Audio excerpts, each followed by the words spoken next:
Originally, I wanted to do Don't Breathe 2, but couldn't get to it. So here we are going to be going through Snake Eyes. Well, what can I say? It's not as horrifically bad as some people have said it is. But other people are like, I don't know, the action was good. I like the characters. The story was well done and all that. And I got to say, no.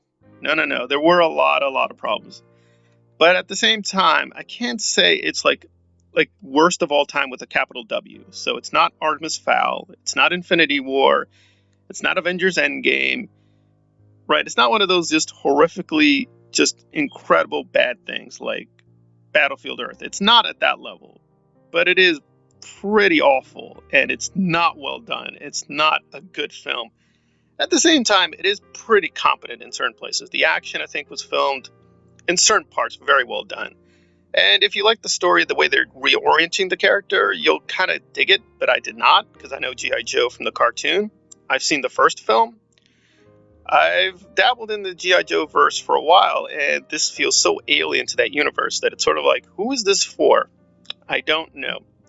So what is going on? Well, essentially in this version, because again, this has really nothing to do with G.I. Joe, Snake Eyes is, yes, you guessed it, he's a villain, but the story is about how the villain slowly becomes more and more heroic. So it's a person called Snake Eyes who is very good at martial arts, and the way he's caught up with these kind of criminal conspiracies, a supernatural cult, he has to, I don't know, gain abilities. It's very, very unclear and vague, and I didn't care. I just thought the plot was complete nonsense, not very engaging. The acting was okay for the most part, but I think the central actor they got for Snake Eyes was just a bad decision. I just didn't see what he really brought to the table. He's very sincere, but it's just kind of like, okay, I guess you're Snake Eyes. I mean, it doesn't look like Snake Eyes. He doesn't move like Snake Eyes. It's very much its own thing.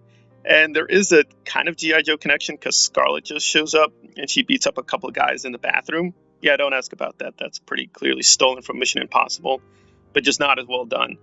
And the Baroness also appears. It's very tangential to G.I. Joe. It's sort of just saying Cobra's in the background, so that makes it part of the G.I. Joe universe. But really, there really wasn't much G.I. Joe in any real respect. I think the idea was an interesting one. Let's concentrate on a few G.I. Joe characters instead of trying to get the dozens and dozens of characters. And in fact, I read an article in Total Film where the actors were making fun of the first couple of films. And you're thinking like, I understand what they're trying to do. They're trying to have it both ways. But really, listen, you can do multiple characters like Paul Thomas Anderson. So the number of characters is not the problem. The problem is that this direction does have a certain style. So the director is not totally without talent, but it's just very anemic. It's just very low rent. And a lot of people were complaining about the shaky cam, but I appreciated that. It's trying to have a style. That was fine. And it's not shaky cam all the time. So there were just so many problems with the questions in terms of the plot, in terms of the characters. After all, you're going to stop caring. Like there's this one moment where Snake Eyes, because he has a rivalry with Storm Shadow. Remember, this is like a prequel. We're just beginning.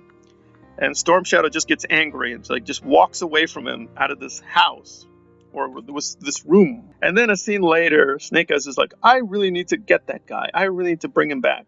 And you're like, well, why did you let him leave in the first place? And you can sort of laugh at it and just have fun with it. But really, I'm also like, I'm really confused. What is going on here? And then, of course, you're like, well, Cobra has the symbol of a snake. He's called Snake Eyes. They give a really stupid thing about that too. I'm not going to ruin it, but it's like this betting thing. And I'm like, what? Like, that's how he got his name? It's just piling stupidity on stupidity. And it's like magical snakes. And he has to find a way to defeat the magical snakes. And you're like, okay, like this is not totally stupid because G.I. Joe did sometimes do science fiction. It sometimes did the supernatural. But there's no inspiration here. It just feels a very workmanlike plot. They got from point A to point B, but in the middle they just have tons of plot contradictions, editing errors. The only thing that really stood out is the stunt work. The stunt people really tried their best, and they did, I think, a fabulous job in certain places. But even the stunts weren't really impressive. Like, they don't have enough money, I understand that, but it just seems you have a chance to focus on a smaller set of characters, and I really didn't care about almost any of the characters. I didn't care about the performers. I didn't care where this was going. I didn't care about seeing more.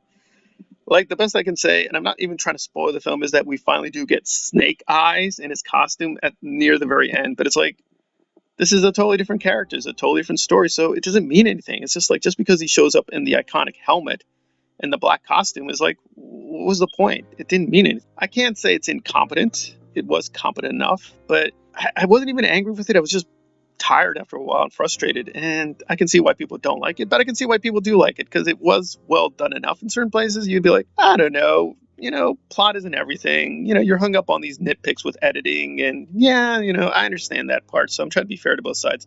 But I can't give this too high a grade, so I'm going to give this a 4.5. This is literally, I guess you say, if you put the films of worst of all time, this is not number one. It's not even number 50 or even 67. This would come in at a comfortable, like, 97 worst films, like top 100. This is like 97. It's at the tail end, but it's still here, and it deserves to be there, because it's really, like, it had such potential, and they just don't do anything with it. So it was a really frustrating experience.